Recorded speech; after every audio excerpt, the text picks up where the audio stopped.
What's the most ridiculous rule in your place of work? I'm a teacher, so I have a million stupid rules I have to follow. But the worst one is that my performance evaluation is based on student improvement on the STAR literacy test. I teach woodshop. At my old job, HR held a meeting to tell us that there was too much swearing on the sales floor. Someone raised their hand and pointed out that swearing is very common in our industry, and that it is the way that our customers speak. HR later sent out a memo explaining that swearing should be limited to conversations with clients. It was amazing. Please only swear when in the presence of a customer. All customers should be greeted with a jolly, "What the frick is up?" or a chipper, "Who the frick crapped on you today, you B-word?" Any attempts to not insult or demean our customers will be written up. Frick you and have a great day. HR. Somewhere I have the email printed out. I had a crazy crap folder where I kept nutty emails, and that HR memo was definitely one of the best. If you are stuck in traffic on the way to work, you must email the CEO. Phone calls and texts are not permitted, only email. I'd get that one in writing and send it to the corporate insurer. If you're supposed to email the CEO when you're late, there's probably no corporate insurer. There's probably not much of a corporation for that matter. I used to work at a place in which my boss implemented a no more than 2 glasses of water a day policy. What a chump! I ignored this rule and complained directly to our CEO, and the matter ended later that day. What was weird though was that the majority of people actually followed the rule, and some even shopped me up to HR about breaking the rules. I left not long after that because not only was my boss a member, but if my colleagues were going to HR over me drinking water, then I obviously couldn't trust them. What industry was this where they felt the need to limit water drinking? Sadly, they were probably trying to limit bathroom breaks. As a man who is guzzling water from dawn to dusk, admittedly, probably just because voice acting is a little tough on the throat, I would revolt if a boss tried to implement this. Had a workplace time our bathroom breaks and deduct them from our allotted 15-minute breaks for lunch. We had to go see the office manager to get a key to open the restroom. As soon as we left his office, he would start a timer. When you got back, he would stop the timer and tell you how much time you needed to deduct from your lunch or next break. They watched our breaks like a hawk. Also, if you made a mistake, they would stand over you and time you while you fixed it and deduct that from your lunch or breaks. You couldn't bring anything that smells for lunch, and they had no way of heating anything up. I worked out my contract and split. I would troll the heck out of that manager. Just pee in the sink. Then go ask for the bathroom key, be gone for 21 seconds, and give the key back. Do this often. Confuse the frick out of him while simultaneously interrupting his day 30 times. Worth it. Business casual dress code even when I work at home. They Skype me to check. What the frick? Why? What business are you in? Exactly my thoughts on it. I'm an intern for a small logistics company. My dad told me this one a while back. He used to work for a PR firm. The way he described the office environment, think The Office, but in the 1980s. The company hired a corporate efficiency specialist to come in and improve things. She came in and implemented all kinds of rules which seemed to follow some sort of caste system.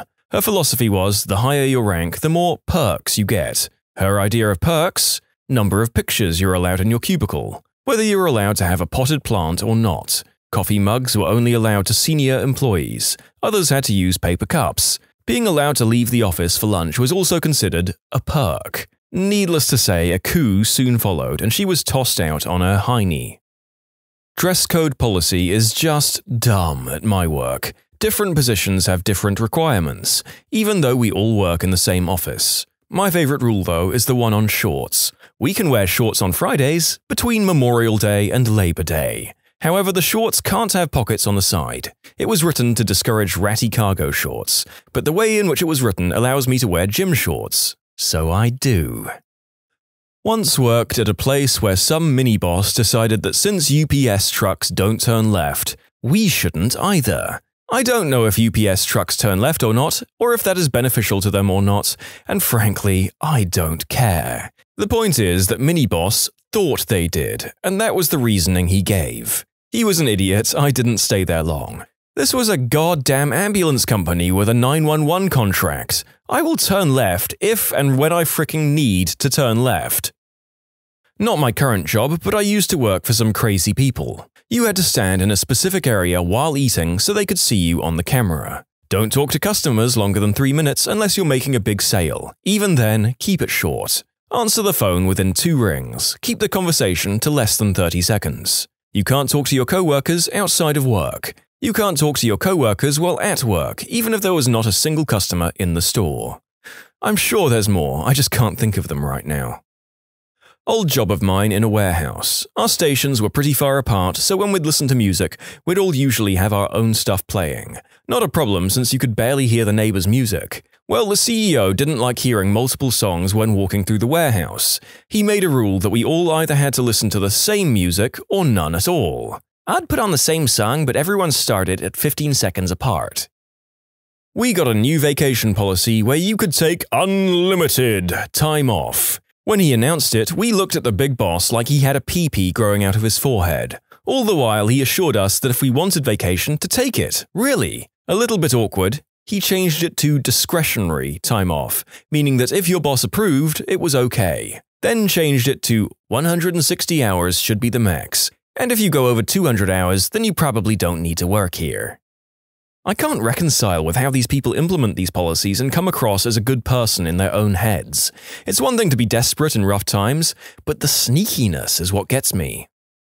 I once needed a pen. Figured this was a reasonable ask. Went to the supply closet on my floor, which was locked. Asked the floor's admin. She told me to go to the main supply room in the basement. Went to the basement and explained my situation of needing a pen. They told me all requests for supplies must be approved by my department head. Problem is, being new, I'd never met my department head. She also worked in San Francisco. I work in Milwaukee.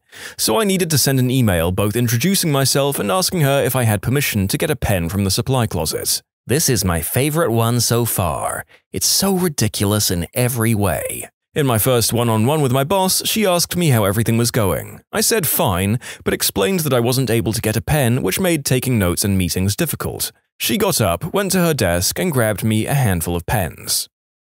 If you had to take leave on Monday or Friday so that you had an extended weekend of 3 days instead of 2, it was counted as 3 days leave, counting Saturday and Sunday. Deal with that. This was in a small private company in India dealing with medical writing. If you're 1 minute late, it's tardy. If you take a half day, nothing goes on your record. I was told to just take a half day if you're going to be late because they straight up fire you for tardies. Also, if you clock out early, it's a tardy. If you have to go to the doctor on lunch break and it's going to take an hour and 10 minutes, take the rest of the day off. Weird. Firemen. Our risk management department decided long ago that poles were too risky for us.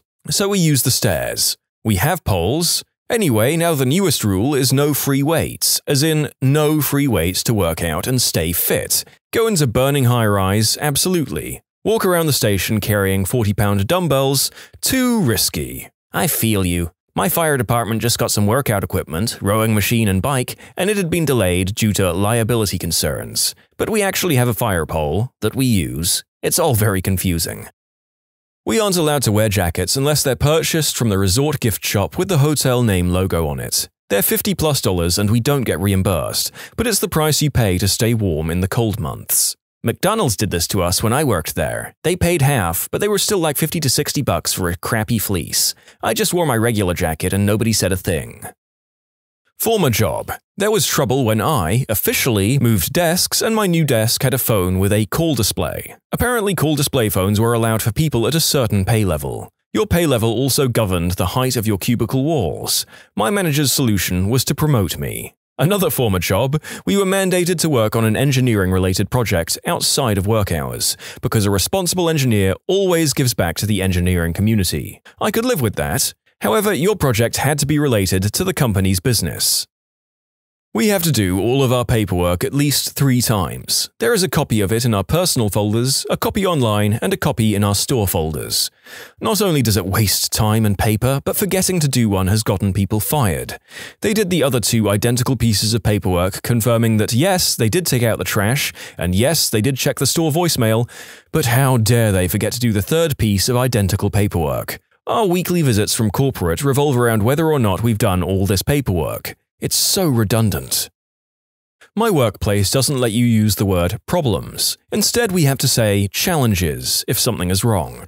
As a problem is a negative word, and challenges promotes the fact that there is room to fix said problem. But problems have solutions. I'd love to have a boss tell me my drinking has become a challenge.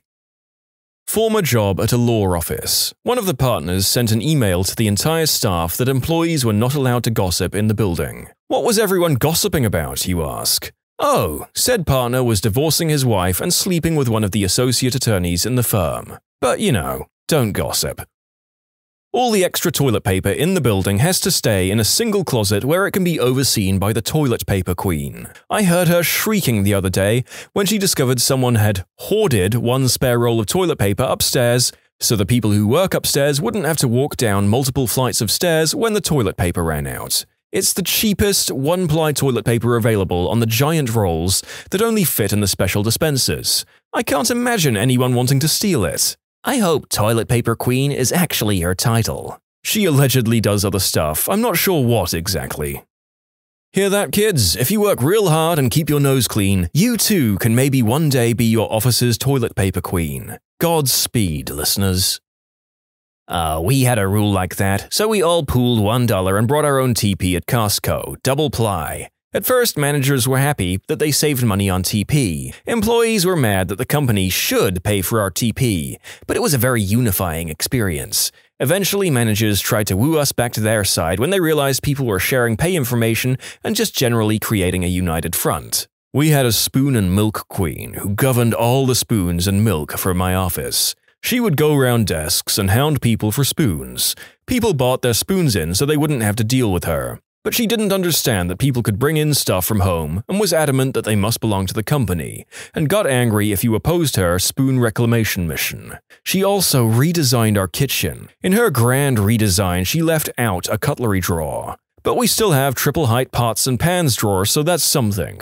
Although no cooker or pots and pans, so it's completely empty. Thankfully, she was let go. I used to work for the now long-defunct books, movies, and music store MediaPlay. Just one of the 285 reasons that poorly run businesses ran into the ground was the tardy or attendance policies. If you were literally 0.01 seconds late clocking in, even hours before the store opened, it was a really, really big deal. You'd not only be formally written up, but lectured like a child, oftentimes berated even. If you were tardy 3 times, bye-bye. However, if you no-showed and then called 2 hours later saying you were sick, okay, thank you, feel better. This trained everyone to just take sick days instead of being half a second late to work. I can't tell you how many times you'd see a co-worker screeching into the parking lot before work after fighting traffic from a wreck or whatever, noticing it was 8:01 and then slowly driving off to go home and feign being sick. This was particularly upsetting when it was pull-down stock week, when we needed every hand on deck but had unusually early shifts. My job years ago tried to implement a very strict attendance policy like that, where if you were 1 second late, you would get written up. Till one Saturday, a guy who worked there for like 30 years shows up to work 30 seconds late. They pull him into the office and write him up. He then gets up and tells them that he's going home. Working Saturdays was voluntary, and he basically said, I don't have to be here today, so I'm going home. He was doing them a favor by working that day, but when they wrote him up for being 30 seconds late, he basically fricked them over by just going home. That policy didn't last too much longer. For the most part, if you're a few minutes late, it's no big deal at all. If you're late all the time, they'll have a word with you or write you up. But they understand crap happens sometimes that's out of your control to cause you to be late. Yeah, screwing over company veterans is historically a bad move in business. Glad that guy had the balls to leave and the rule was cancelled. Many years ago, I was a vacuum cleaner salesman. There were songs about this particular brand of vacuum cleaner and how awesome it was. Every morning, we had to sing these songs as a group. In fairness, it was a pretty quality item. It was Kirby. Didn't mean to be subversive, I just didn't think anyone would care. When I was in the military, I saw a buddy of mine sitting outside crying. I went and consoled him best as I could. Apparently, he was just depressed and unhappy. After he was feeling a bit better, I went to go and find someone to tell them what was happening. They knew, in fact, he'd been crying so much lately that they had instituted a no crying at your desk policy, which is why he was outside. If we want to take a full 5 days off week, we need to use 2 vacation days. 1 personal and 2 more vacation days. We can never use 3 vacation days straight. Something similar here. We can't use our sick time until we use 3 vacation days. So let's say I have no vacation hours, but get really sick. I can't use paid time off. Our sick time is essentially useless. We work alternating days, 3 on, 4 off, 4 on, 3 off. If you take vacation on your short week, which is 3 working days, they dock you 5 vacation days for taking an entire week off. How is that legal? I drive valet. The company handbook says you're never allowed to back up. Ever. You absolutely cannot do the job without reverse. It's impossible. It's in there because of liability and our insurance policy. This way, it can always be the valet's fault if an accident ever occurs. Perhaps this will answer the most repeated question: if the rule says no reverse, yet you're expected to park a car, how can you park the car? Answer: never hit anything and always reverse despite the rules. Expect to be fired should you hit anything in reverse, but probably not. The rule only exists to cover the company's butt, but if they don't feel threatened by you working there and you're an asset, you will still not be fired. And yes, many people are questioning the legality of it, and you're right. It wouldn't hold up in courts, but it's in the handbook and it's silly, so I posted it. We can't ask others if they just want to come and grab a coffee in the break room. Just develop a subtle nod that means the same thing. How about a slap on the bum and a wink? The last commenter's suggestion for a signal is hilarious, but also feels like a great way to noticeably break a whole bunch of other, much more strictly enforced rules. Not accusing other staff members of being witches. Yeah, it happened, so we had to make a rule. I run a hostel in Uganda. It's not like this anymore, but for a while they attempted to have a dress code. Guys had to wear collared shirts, but Hawaiian-style shirts were totally acceptable. You could not wear jean shorts, but jean overall shorts were okay. I got sent home one day because my shorts weren't fingertip length. We were tech support. No one ever saw us, that was the best part. Because everyone is asking, fingertip length meant standing with your arms at your sides, and your shorts had to be longer than where your fingertips ended. Think grade school rules. I worked as a call receiver. We never saw a customer. We were only on the phones with them. Rule: your hair must be only a natural color. I dyed my hair the exact same color that someone from a different shift had. I was reprimanded. I told them that if the rule was not enforced for everyone, they couldn't single me out. Their reason for letting the other person have that color but not me: mine was my real hair dyed to an unnatural color. Hers was a weave that could be changed very easily. Really? Then why hasn't she been asked to change her hair? Because that crap is expensive. They gave up trying to convince me they were right. I had a boss who didn't like the outrageous color I had in my hair. I'm a natural redhead. One of my sisters actually got fired for a job for something similar. She's a natural blonde, but kept her hair dyed red for years. When she decided to go back to her natural hair color to cut expenses, professional dye jobs aren't cheap, her boss flipped out and insisted that she go back to red, pointing out that the company had a rule that prohibited dyed hair. He didn't believe her when she pointed out that this was her natural hair color, and fired her for insubordination and violating company policy when she flat out refused to go red again. Actually, she did offer to go red again if the company paid the styling bill. When she went in to pick up her last check a few days later, she took in a handful of pictures of her younger self to prove that blonde really was her natural color. Her boss just looked at them and said, "That just means you've been violating company policy for years, and that I should have fired you a long time ago. Don't bother using us as a reference." She was talking to a lawyer about a possible lawsuit, but I don't think anything ever came of it.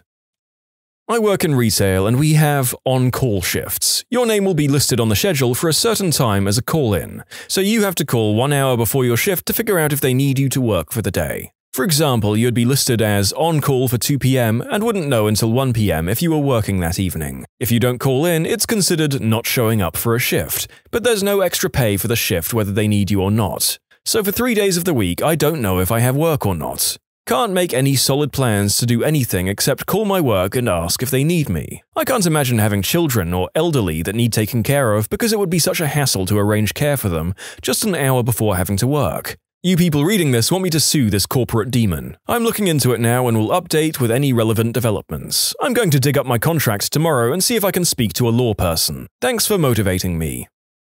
I don't know if it's a standard, but I worked at a place where HR wasn't allowed to tell us if someone was fired. It was a big enough place that you might not immediately realize someone had left, and when you'd found out, you weren't supposed to ask why. So if you wanted to know if they were fired, you'd ask, "Was there cake?" Which was to say that if the person had retired or left pleasantly after a number of years, they'd be given a party with cake. If they were fired, not so much. For example, "I haven't seen Brian for some time. Brian no longer works here. Was there cake?"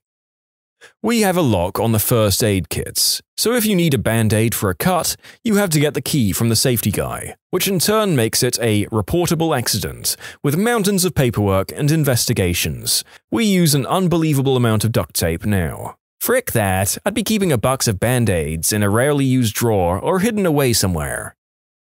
There was an issue where there was too much socializing going on the factory floor, particularly when people were working while sitting down. False, skewed supervisor perception. So they made everyone stand. When that presented ergonomics problems, they brought in these weird chairs that made you sit at a slant, had no backs and no wheels, so they wouldn't cause distractions. No part of it made any sense. I feel it. At my old job as a pet bather at a pet chain, we had a stool in the salon to sit at while using the computer, and I had a personal step stool for sitting while brushing large dogs on the floor. The cashiers next door complained that they weren't able to sit, yet we were, so all stools were ordered out of the salon. I thus had to kneel, squat, or sit on the floor to brush every dog over 75 pounds. You try convincing a Labrador that the short table that goes up into the air is safe for a dog his size. When you subscribe, make sure to hit the bell to turn on notifications. Put the playlist on in the background to finish listening to all the stories, linked at the top of the description. And if you like Am I the Genius, give Am I the Jerk a shot, linked in the description too. Either way, thanks a lot for watching, and we'll see you guys next time.